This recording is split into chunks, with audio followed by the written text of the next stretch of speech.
A historiografia nacional revela que a relação entre a política e a igreja foi se transformando ao longo das décadas.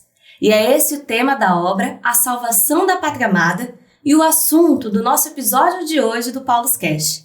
E para isso, eu recebo em nosso estúdio os organizadores desse título, o João Décio Passos, que é doutor em Sociologia e livre docente em Teologia pela PUC-SP, é professor no programa de pós-graduação em Ciência da Religião, também pela PUC-SP, e o Wagner Lopes, que é doutor em Sociologia, também pela PUC São Paulo, e professor coordenador do programa de pós-graduação em Ciência da Religião, também da PUC São Paulo. Wagner, João, sejam muito bem-vindos. Obrigada pela presença. Obrigado a você. Obrigado.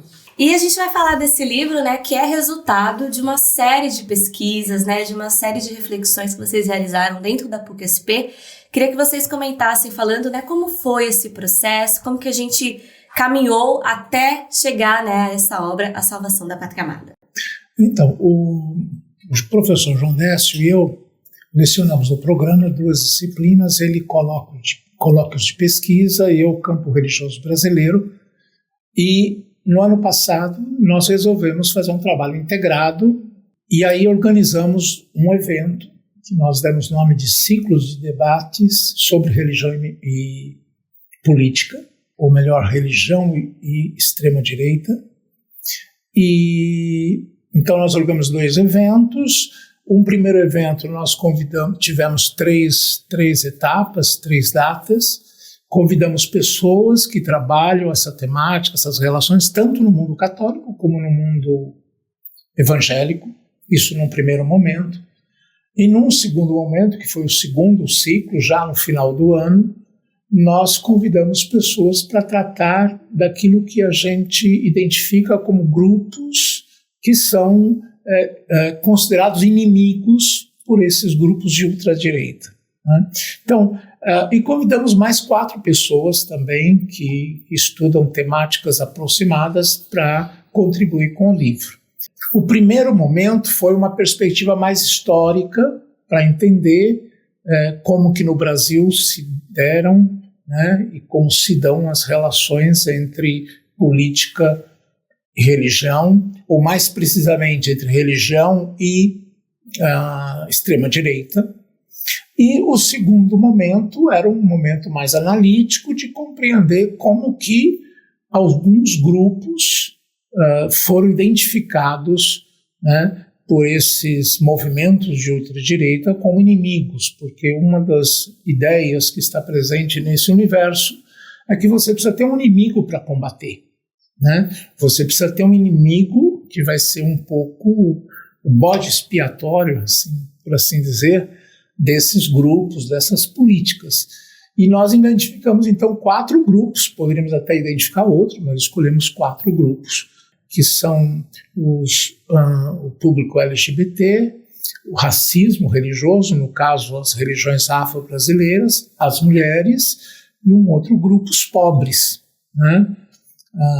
Que convidamos um doutorando nosso, que agora já é doutor, e que trabalhou justamente essa ideia de como esses grupos têm aversão ao pobre. A partir de uma obra de uma autora espanhola, de uma filósofa espanhola, Della Cortina. Então é isso. O livro, então, tem duas partes que respeitam um pouco essa estrutura que eu falei.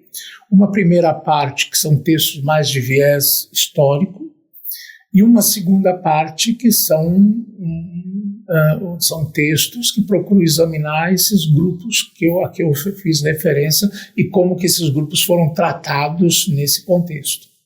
E acho que a partir dessa grande reflexão que foi feita a gente chega ao título, né? Queria que você explicasse um pouquinho, né, o que significa realmente, porque às vezes a gente define uma coisa na nossa cabeça, quando na verdade o título também sugere essa reflexão que o livro, né, traz como um todo.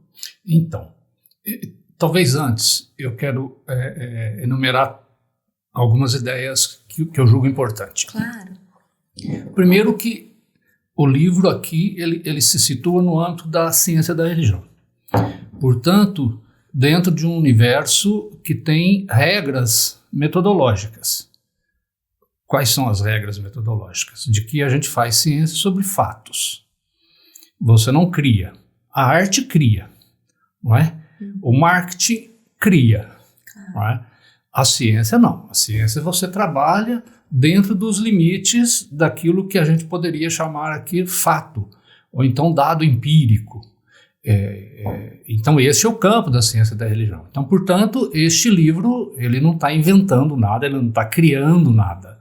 Ele é um esforço de se apropriar de um fato histórico presente no momento nacional e no momento mundial. Depois podemos falar como é que essas duas esferas se relacionam. Então, eu acho que esse aqui é um primeiro dado muito importante que a gente precisa frisar. Nós estamos, então, abordando uma temática atual. Ela foi levada para dentro do nosso programa e ela foi refletida, pensada a partir de diversas óticas, com diversos especialistas, como o professor Wagner já disse. Especialistas de comunicação, em sociologia, em antropologia e mesmo em teologia, que tinham algo a oferecer sobre essa temática. Eu acho que o ponto 2 imediato é, sem dúvida, o contexto que nós vivenciamos de uma forma muito institucional nos últimos 4 anos do governo anterior e hoje de uma forma mais dissolvida, porém não menos real. Qual é? A relação entre religião e política. Muito bem. Então, é olhando de fato para esse contexto atual de Brasil que nós focamos especificamente as nossas reflexões e, obviamente, como consequência, a estrutura do livro que o professor Wagner fez referência. O título, como você pergunta, o título A Salvação da Pátria Amada é obviamente a gente recolhe um jargão comum, né, de que o patriotismo é fundamental na postura política da extrema-direita. Então, a afirmação de que tem um sentimento que é anterior ao Estado, que é anterior à própria sociedade, esse sentimento comum, normalmente denominado pátria, e pode ver que pátria tem um conteúdo que é meio masculino e meio feminino, porque é pátria amada. Não é madre amada, mas é pátria amada. Este é o grande sentimento que deve agregar a todos e que se torna, portanto, aquele sentimento principal. E essa pátria amada, ela é uma pátria amada de irmãos que se agarram. A pátria amada, ela é um sentimento, portanto, absoluto, que se sobrepõe ao Estado, que se sobrepõe à norma, que se sobrepõe ao indivíduo. E aqui mais um dado importante, é que normalmente esse sentimento patriótico, ele se liga quase sempre a uma liderança paterna, materna, mas uma liderança forte, e se liga em última instância a uma divindade. Você se agrega em um sentimento em torno de um líder que, por sua vez, governa em nome de uma norma superior, ou da natureza, ou de Deus. Então, o título, além de resgatar um jargão muito comum na nossa história, que esse título ele atravessa a nossa história, ele vem desde as origens da extrema-direita do Brasil República, do chamado integralismo, né? Deus, pátria e família foi o tripé do movimento integralista. Não criaram esse tripé. Eles trouxeram esse tripé da Itália de Mussolini aqui para o Brasil, diretamente. Uma importação direta. Trabalharam com esse tripé. Ao longo da nossa história, Deus, pátria e família voltou em contextos diferentes, com lideranças políticas diferentes. Por exemplo, durante a ditadura militar, essa temática ela foi uma espécie de plataforma e de jargão de orientação política e, obviamente, nos últimos tempos, que não preciso recordar a ideia de Deus, pátria e família. Então, o título do livro, ele se ancora neste propósito e nestes jargões políticos que atravessam a história do nosso país de uma forma muito explícita, né? Tanto que o título fica o quê? A salvação da pátria amada e embaixo reflexões sobre religião e política no Brasil. Então o livro está focado exatamente nessa história do Brasil, basicamente na história do século XX e século XXI. Nós podemos detalhar isso daqui a pouco. Com certeza. Viu, Jennifer?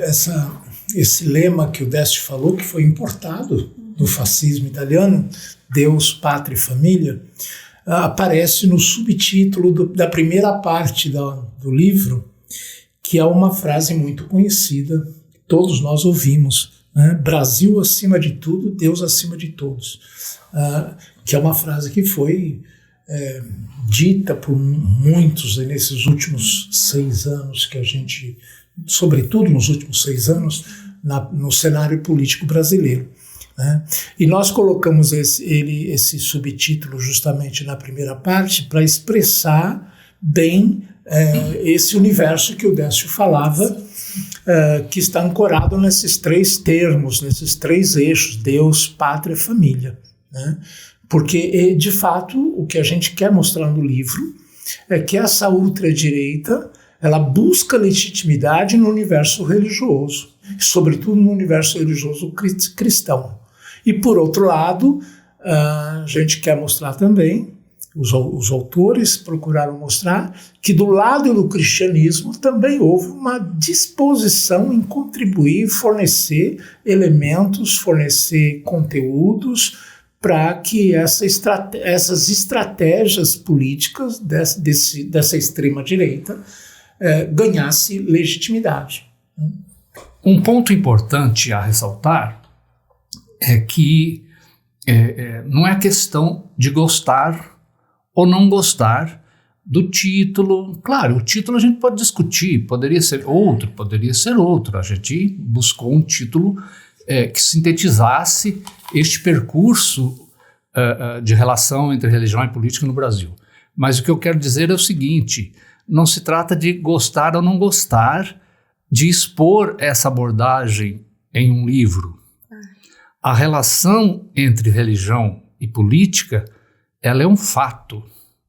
Esta relação, estudada e aprofundada no livro, ela pode ser localizada em documentos históricos. Então, a primeira parte histórica, não é, Wagner? Os autores fazem, de fato, esta apropriação de documentos históricos que mostram a relação entre religião e política ocorrendo no Brasil, efetivamente, desde a emergência do movimento integralista, passando pelo governo de Getúlio Vargas e depois a ditadura militar e nos últimos anos no Brasil, como já disse, essa relação ela está presente. Não é questão de querer ou não querer, ela é um fato histórico, ela é um fato social. Então, isso é que a gente expõe no livro, traz à tona, esse é o papel da ciência, é trazer à tona aquilo que nem sempre aparece, e é buscar a lógica desta relação entre religião e política, que é histórica, que é factual. Ela está presente no Brasil? Sim, o livro focou aí. Agora, ela é somente um fenômeno atual do Brasil? É atual, mas o livro mostra que tem uma história longa. É local? É um fenômeno local, mas ela tem expressões muito similares pelo planeta fora. Se a gente pegar o líder de extrema-direita da Hungria, olha que distante. Sim. A postura dele é muito semelhante à postura do líder que governou o Brasil e com todo o seu aparato de primeiro escalão. Qual é? É de que o fundamento dos governos é sempre um fundamento de raiz religiosa. Depois podemos voltar a essa questão. Por ora, apenas explanando aquilo que é geral. Se pegarmos no contexto político norte-americano das últimas décadas, mas que tem agora a sua expressão mais concreta e visível em Donald Trump, este princípio de que há um governo que deve ser praticado, exercido em nome de princípios religiosos, em nome de Deus, está lá presente. Então, é um fato. E o que o livro quer é trazer à tona e tentar explicar qual é essa lógica. Aí, os 2 textos que eu trabalhei, eu tento mostrar. Tem uma lógica comum que funciona aqui e que, inclusive, o livro não foca isso. Se a gente se deslocar para o mundo árabe, com as teocracias explícitas, como, por exemplo, a teocracia do Irã, mas de outros governos, como o governo da Turquia, você encontra, de uma forma mais contundente, mais explícita, mais aguerrida, esta relação entre religião e política, no sentido de que o professor Wagner expôs. Qual? É de que os governos se utilizam da religião, consciente ou inconscientemente, mas se utilizam da religião como o fundamento do seu próprio exercício de governo. E aí tem uma questão, quer dizer, há uma evidência que não dá para a gente discordar, como o professor Décio falou. A grande questão é o que há de novo nesse processo que nós estamos vendo no Brasil nos últimos anos. Sim. Então o livro quer entender isso, o que há de novo, o que é específico, o que é próprio, quais são as estratégias que são novas. Quer dizer, a relação religião e política não é nova, né? Mesmo no Brasil, a relação entre religião e extrema-direita também não é nova, no Brasil inclusive. Mas agora o que é novo que aparece nesse fenômeno? Foi isso que a gente fez, convidando pessoas de várias áreas para tratar desse objeto que para nós é extremamente relevante, né? Porque hoje a gente não pode entender o universo que nós vemos na sociedade brasileira, na realidade brasileira, sem a gente entender essa relação entre religião e extrema-direita. E é interessante pensar que esse livro ele é fruto, né, de uma vasta pesquisa feita por muitos estudiosos, né, como vocês colocam. Eu queria que vocês explicassem um pouco desse panorama, né? Quais reflexões a gente consegue destacar que estão presentes no livro, que nos ajudam mesmo a entender esse fenômeno, né, que não existe só aqui no Brasil, como vocês explicavam, mas que é um fenômeno mundial mesmo, né, focado aqui no nosso país.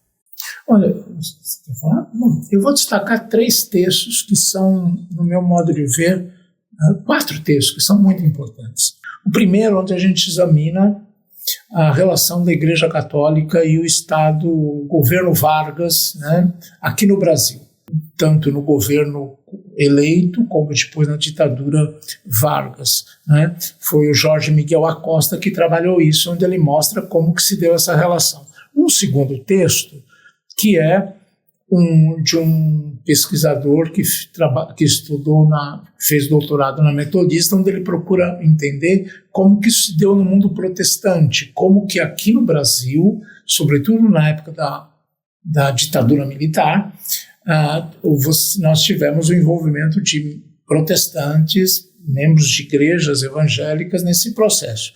Um terceiro texto é de um historiador onde ele trabalha a questão do integrismo, né? O professor João Décio falava disso. Ele procura mostrar as raízes do integrismo, do integralismo e como que isso se desdobrou no Brasil. E um quarto texto que eu queria chamar a atenção é da Magali Cunha, onde ela trata da questão do processo de consolidação da direita evangélica no Brasil. Ela é especialista em comunicação e ela tem se dedicado nos últimos anos a entender como esse fenômeno da ultradireita, como que ele entrou dentro do universo evangélico no Brasil. E ela faz isso, então, nesse texto. Esses 4 textos são 4 textos assim, estruturantes dessa primeira parte. Perfeito. E quais outros, né, detalhes dessa a gente consegue destacar, assim, do livro como um todo, né? Quais outros fatos vocês gostariam de nos contar, né, até para gerar aquela curiosidade nos nossos leitores? Eu acho que o professor Wagner tocou num assunto muito importante. A relação entre religião e política, ela é antiga. Claro. Ela é mundial. E ela é da idade da política e, digamos, ela é da idade das religiões, ou menos das religiões institucionalizadas. Né? Os poderes governamentais, de uma forma ou de outra, se relacionaram à religião. Aqui eu acho que a gente pode mapear, do ponto de vista histórico, distintas temporalidades e, por conseguinte, distintos modelos. Os imperadores do mundo antigo utilizavam da religião. Ora, o imperador era a própria encarnação de uma divindade. Então, imaginemos aqui o faraó no Egito. Ele era a própria divindade, de forma que o povo comum sequer poderia olhar, muitas vezes, para o rosto dele. Era a própria encarnação da divindade. Sim. Em outros contextos, o governo, o rei, ele é o representante direto, escolhido por Deus para governar em nome de Deus. Exemplo deste modelo, as monarquias bíblicas, sobretudo a partir de rei Davi. Saul também, mas Davi, sem dúvida nenhuma, ele encarna de uma forma muito concreta a ideia do rei escolhido por Deus e que governa em nome de Deus. E, obviamente, aquele que governa em nome de Deus, ele delimita um território que é o território dos eleitos de Deus. Sim. E aí tem um jogo que já presente entre os eleitos de Deus e aqueles que estão fora, que não são os eleitos de Deus. Hoje há uma narrativa fundamentalista que se utiliza muito deste modelo. Hoje se fala em teologia do domínio, né? Utiliza muito de modelos bíblicos do mundo antigo para interpretar a política atual. Então, esse é um modelo. Agora, é claro, a gente depois, ao longo da história, digamos que a gente tem um modelo cristão que se implanta, sobretudo, a partir de 313, mas de forma mais concreta, a partir de 380, com o filho do Constantino, que é a ideia de um imperador que governa em nome de Jesus Cristo e que tem como missão implantar o seu reino na terra. Bom, aqui nós temos a abertura de uma fase histórica milenar, que vem de Constantino, digamos assim, que se expande tanto para o Império Romano do Ocidente, mas que se expande para o Império Romano do Oriente, e que tem a última expressão concreta já no início do século XX, com a finalização completa desta ideia de um rei que governa em nome de Deus. Então aí, assim, o imperador é aquele que é ungido por Deus, coroado pela igreja e que tem uma missão de governar em nome de Deus. Aqui no bloco português gerou um modelo chamado padroado. O rei é aquele que coordena a igreja. É o rei que nomeia bispo, é o rei que cria paróquia, é o rei que nomeia abade, que permite criar um mosteiro ou não criar um mosteiro e que, inclusive, remunera o clero. Então, é muito interessante focar isso, é que o Ocidente, ele tem uma longuíssima tradição de perspectiva, vamos dar o nome, teocrática, governo exercido em nome de Deus.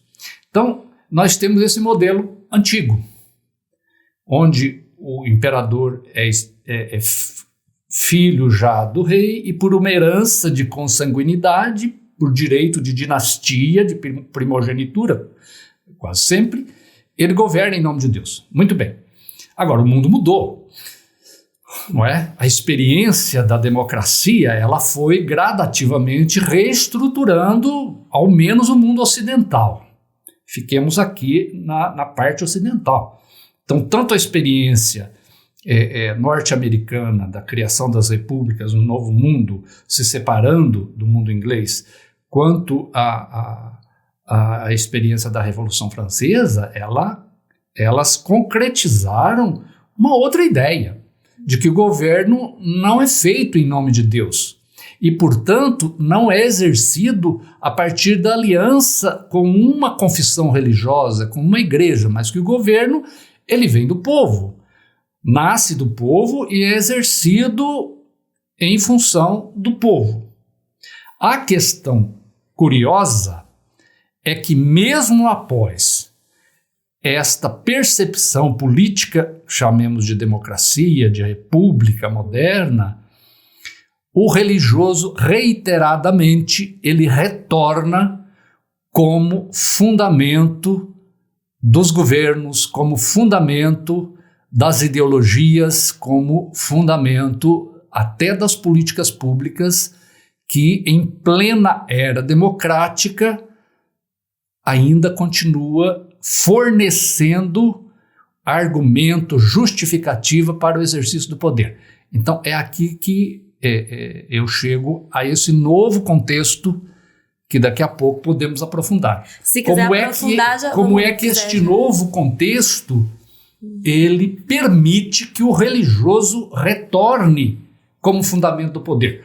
No mundo antigo, no mundo medieval, ou para além até do mundo medieval, naqueles contextos em que havia uma perspectiva de cristandade, de uma relação inseparável, aqui então integrista, entre o religioso e o político, você até compreende. Sim. Agora, o curioso é que, portanto, em plena era moderna, democrática, ainda persistam governos que lançam mão de um fundamento religioso para atuar como tal. Não é? O que é interessante nessa questão que o Décio está falando, que uma das coisas que a gente ouve muito, que está muito presente nos discursos, é a tal da defesa da pauta dos costumes. Né? É a ideia de uma moral muito conservadora, modelo tradicional de família. Todos os discursos desses grupos, desses líderes, essas expressões aparecem com muita força. Né? Então isso é sinal, isso é um dos sintomas desse processo mais profundo que o Décio está falando. Quer dizer, como que isso aparece no discurso público?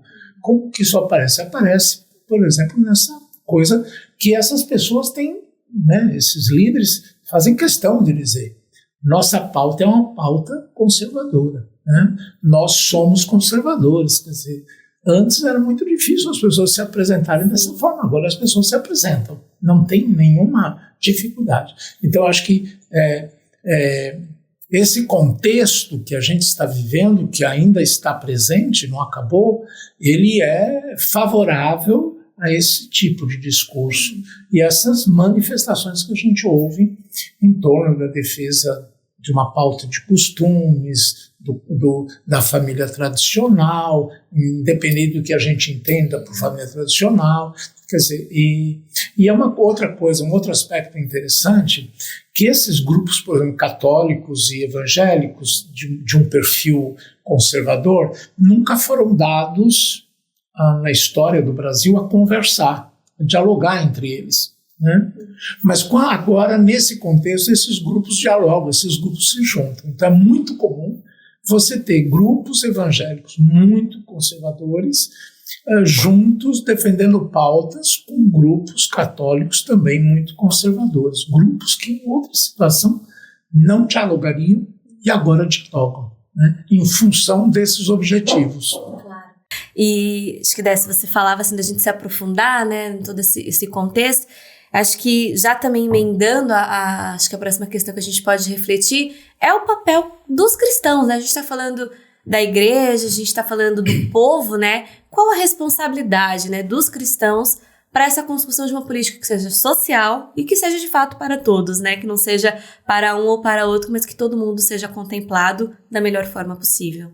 Bom, a modernidade, ela abriu uma nova fase na política, que é a fase democrática, que é a ideia de que o governo é para todos, independente do credo, independente da identidade que seja, né? Se é negro, se é branco, se é homossexual, se é heterossexual, enfim.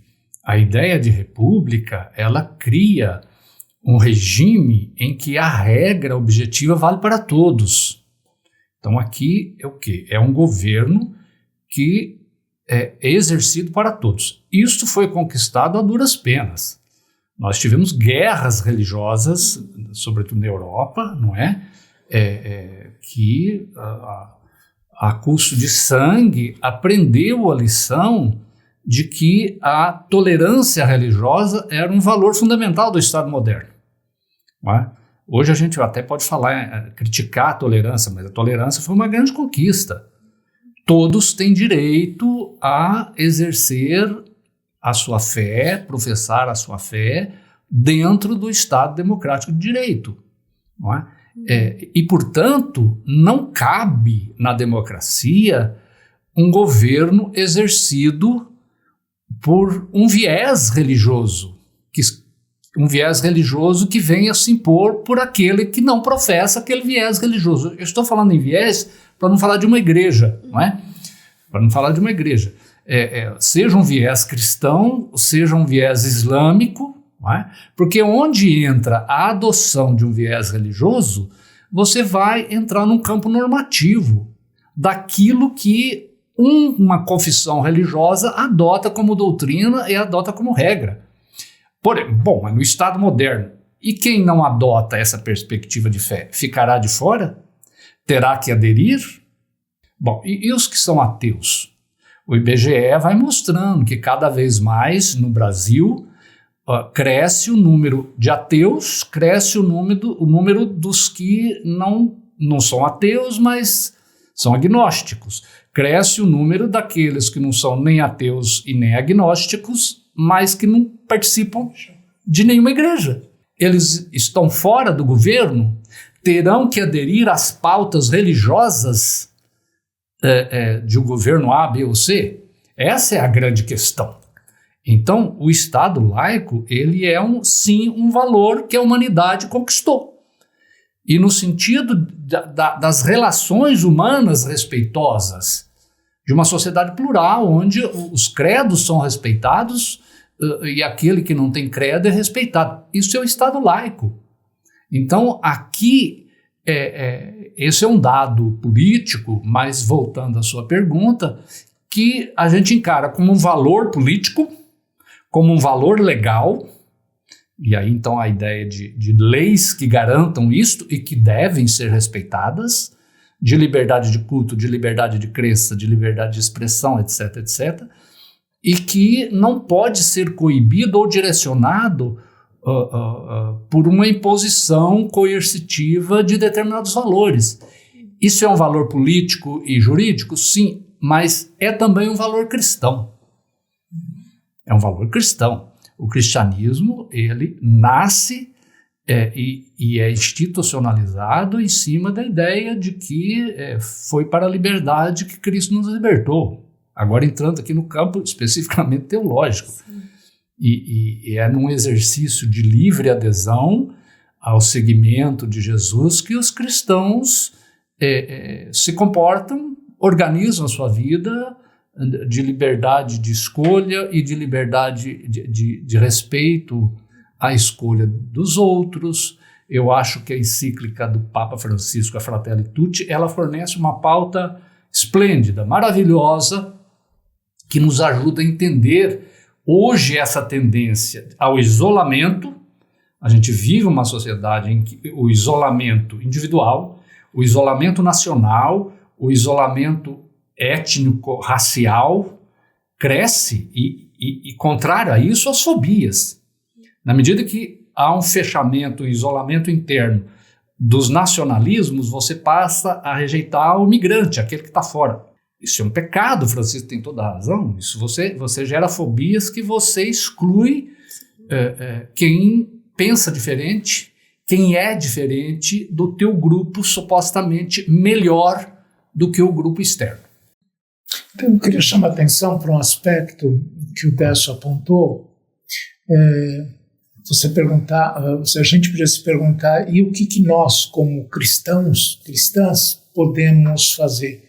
Então, o Décio falou democracia, o pluralismo, e a gente não pode esquecer dos direitos humanos, né?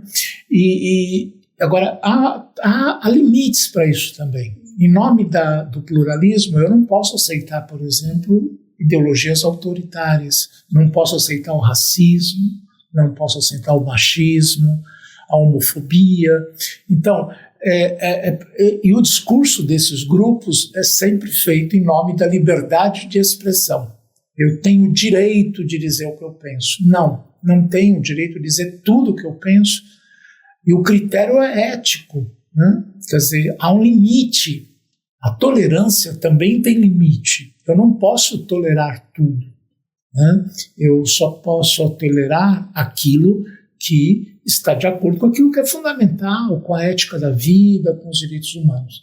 Então, para a gente tomar muito cuidado com esse discurso que vem desses grupos, que é um discurso que tenta, para legitimar suas práticas, os seus valores, acaba enganando as pessoas, né? Em nome do direito de expressão, faz-se afirmações as mais absurdas, que vão contrário aos direitos humanos, enfim, como eu falei. E Décio, a gente falou assim bastante, né, sobre contextos históricos, sobre outras situações que ajudam, né, a gente refletir sobre esse assunto. Queria que você aprofundasse, né, trouxesse outros dados, outras informações, o Wagner também, para a gente ir refletindo, né, sobre esse tema. Isso é muito importante, muito necessário. Porque a gente vive uma conjuntura atual, mundial, em que a tendência ao surgimento e a alimentação permanente da extrema-direita, ela é um dado, né? Imaginemos que na França a extrema-direita ela perdeu, ela não foi maioria na última eleição, mas estava lá perto. Ela cresceu em Portugal, ela está presente nos Estados Unidos, sobretudo no Partido Republicano, e hoje, que é a grande base de apoio de Trump, e ela está espalhada pelo Ocidente. Os comentaristas, especialistas dizem que a extrema-direita, ao menos por enquanto, veio para ficar, ponto 1. Segunda coisa, ela cresce. Então, prestar atenção a isto é muito fundamental e muito importante. O Wagner já deu as dicas por que a gente não pode ser extrema-direita. A gente pode voltar a isso no final, deixa eu concluir aqui a resposta à tua provocação. Então, o que caracteriza, o que está por debaixo da conjuntura mundial que propicia o avanço da extrema-direita que busca apoio no religioso? Então, aqui eu acho que duas questões talvez devam ser consideradas. E que faz com que o modelo democrático clássico, esse instituído em república, com partidos, com o debate, com as pautas, bem ou mal, ele está institucionalizado e é por aí que se vai. Por que ele está em crise? Aqui o Emmanuel Castells, que é um sociólogo espanhol que vive nos Estados Unidos, tem um livro muito interessante chamado A Ruptura, que ele rapidamente nos oferece elementos para entender. A primeira coisa importante é, sem dúvida nenhuma, uma crise econômica mundial que se arrasta desde 2008. Então, essa crise econômica do capitalismo globalizado, de um capitalismo que se tornou cada vez mais financeiro, então é o dinheiro que gera dinheiro, que hoje comanda o mundo, e que faz com que os governos locais não tenham mais autonomia. O que é que o nosso governo pode fazer com o preço do dólar do euro? Nada. O que é que o nosso governo pode fazer com o preço da saca de café? Nada. Isso tudo, a nossa produção, o nosso comércio em última instância e, obviamente, a nossa estabilidade ou desgraça econômica, ela está vinculada a um sistema financeiro mundial. As bolsas comandam. fica bem-humorada ou mal-humorada, despenca tudo, interfere enfim. Então, o que acontece? A gente entrou numa era de capitalismo global em que os governos nacionais perderam muito a sua capacidade de autogestão, de decisão e de traçar rumos concretos para suas economias e, obviamente, pelas suas políticas públicas. E hoje as políticas ecológicas, então, a flor da pele, né?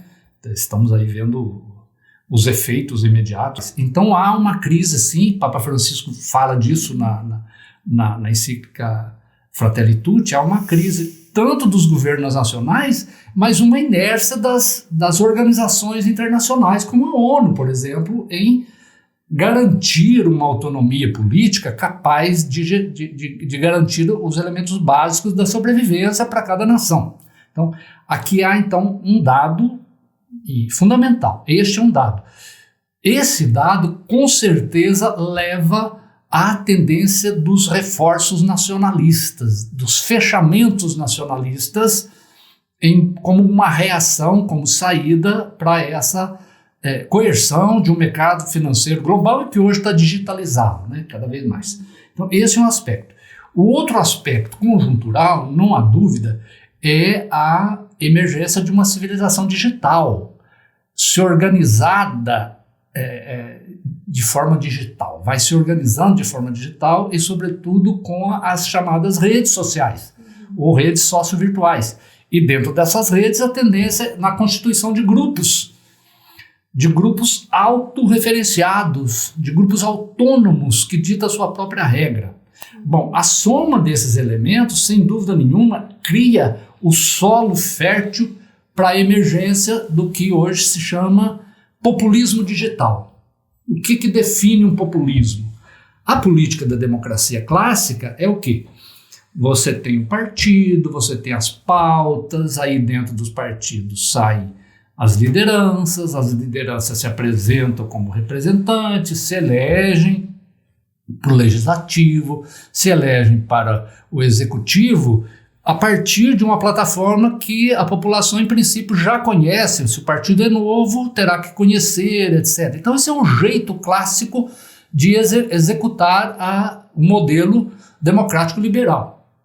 O que é o populismo? Desde a emergência dos populismos de extrema-direita, do nazismo e do fascismo. O populismo ele se define pela relação direta do líder com o seu grupo, sem a regra democrática. Ele dispensa o aparato democrático, ele dispensa a norma, ele dispensa as constituições, ele dispensa as regras mundiais, ele dispensa as leis que garantem os direitos iguais e estabelece uma relação direta entre ele e o seu grupo. Fascismo e nazismo foi sem dúvida nenhuma isto. Sem dúvida nenhuma. Os governos autoritários quase sempre se alimentam deste viés populista. Eu sou o líder do meu grupo e a minha relação é direta com o meu grupo. Ora, as redes sociais, elas potencializaram esse jeito populista de fazer política. E o líder populista é sempre aquele que o grupo adere a ele como um líder salvador da pátria. Foi assim com Hitler, foi assim com Mussolini, foi assim com Getúlio e todos os demais que vieram depois. O líder se apresenta como o salvador da pátria e o grupo aposta que ele é o salvador da pátria. Então há uma relação, antes de tudo, de fé dos seguidores em relação ao líder, independente do que o líder seja do ponto de vista moral, independente do que o líder seja do ponto de vista da capacidade cognitiva, intelectual, ele é a encarnação do salvador da pátria. Isso ocorre. O Max Weber diz que os líderes carismáticos eles emergem na história, e aqui eu estou identificando o líder carismático com os populistas. Ele diz a partir da experiência da indigência, da crise, do medo, da insegurança, a partir da experiência emotiva, emocional, que agrega a uma espécie de pacto emocional, e a partir da esperança de que o líder vai salvar. É isso que caracteriza esse tipo de governo. Então, esses dois elementos contextuais, crise econômica e redes sociais leva à criação hoje de governos populistas, de viés autoritário, de ideologia de extrema-direita, que adota a religião como o seu último fundamento para exercer o poder. É só para lembrar que aqui no Brasil grupos chamavam um determinado presidente de mito, né? Está muito nessa linha, né? Do salvador da pátria, do Messias, né? Está muito nessa linha que o Décio estava falando. Claro. Acho que para a gente ir concluindo, quais práticas, né, a gente pode adotar a partir de toda essa reflexão que foi feita no livro, né, que é apresentada na obra? O que a gente pode extrair e, de fato, começar a pensar assim, nas nossas próprias ações, né? Assim, como que eu posso ser um agente de reflexão, até de transformação, né? Como que a gente pode agir diante de todo esse cenário que é apresentado no livro? Olha, eu acho que a primeira coisa que eu diria, primeiro caminho, seria a gente ler criticamente aquilo que é colocado para nós na internet. Hoje a internet o Décio falou isso, apontou isso, né? É o lugar onde é produzido toda essa máquina que a gente está vendo aí. Então, lê muito criticamente aquilo que é disponibilizado na internet. A internet é uma realidade, está aí. Agora, nós não podemos também simplesmente assimilar isso da forma como muitas vezes se faz. Então, eu acho que o olhar crítico para a internet, acho que é fundamental. Segundo caminho é olhar a história do Brasil, a história da sociedade, para a gente entender o que está acontecendo hoje, né? Porque, de repente, parece que o que está acontecendo caiu do céu, entre aspas, e não é assim. Isso é resultado de um processo histórico. Se quiser acrescentar, Décio. Nós somos, ou queremos ser, cidadãos. Este é um valor da era moderna. Cada indivíduo ele é um cidadão sujeito de direitos, dos direitos mais fundamentais de ir e vir, do direito mais fundamental de ter comida, de ter residência, e do direito fundamental de escolha. Agora, não sou só eu que tenho esse direito. Esse direito ele é universal. Ele é para todos. Não é só o meu grupo que tem esse direito e que quer impor sobre os demais. Todos têm esse direito. Então, esse valor básico da cidadania, ele é um valor universal aqui na nossa história da democracia, e ele é também um valor fundamental para os cristãos. Todos irmãos, fratelli tutti, repete o Papa Francisco pegando lá um termo utilizado por São Francisco de Assis. Todos somos irmãos. Ora, no lugar onde todos somos irmãos, a gente tem um compromisso com a fraternidade universal. Então não me venha com essa história de que que o cristianismo não deva se meter em política. O cristianismo não deve assumir poder. O cristianismo não pode acreditar que um determinado líder que se apresenta como salvador da pátria seja efetivamente salvador da pátria. Não é. O nome disso é idolatria. Todas as vezes que a gente projeta em um líder assunções de salvador da pátria, para o cristianismo, o nome disso é idolatria. Não é isso que nós queremos. Onde é que o cristianismo entra? O cristianismo entra como o horizonte da fraternidade. As nossas comunidades têm que ser escola de fraternidade para que gere fraternidade universal. Diz o Papa Francisco, amizade social e amizade política. Então o cristianismo é uma escola que tem como princípio a fraternidade, que é o grande valor que nos orienta e que permite e exige que a gente inclua a todos, independente da situação em que se encontre, independente dos valores que professa ou da orientação de vida que adote. O princípio da fraternidade exige respeito. Fraternidade não é para construir seita. Fraternidade é um valor para a gente construir uma humanidade capaz de conviver e hoje, evidentemente, em termos globais. Décio, Wagner, queria agradecer imensamente a presença de vocês aqui. Acho que foi muito enriquecedor, muito esclarecedor, né, esse nosso bate-papo. E acho que a gente, a partir disso, né, consegue refletir, entender essa história e aí contribuir e tomar as nossas decisões a partir de tudo isso que a gente dialogou. E a obra, né, A Salvação da Pátria Amada, está disponível nas nossas livrarias pelo Brasil, também no nosso site loja.paulos.com.br, pelo nosso Televendas no número 11 37 89 4000, e também você pode acompanhar todas as nossas novidades pelas nossas redes sociais no @Editora Paulos. Muito obrigada, gente. Até a próxima.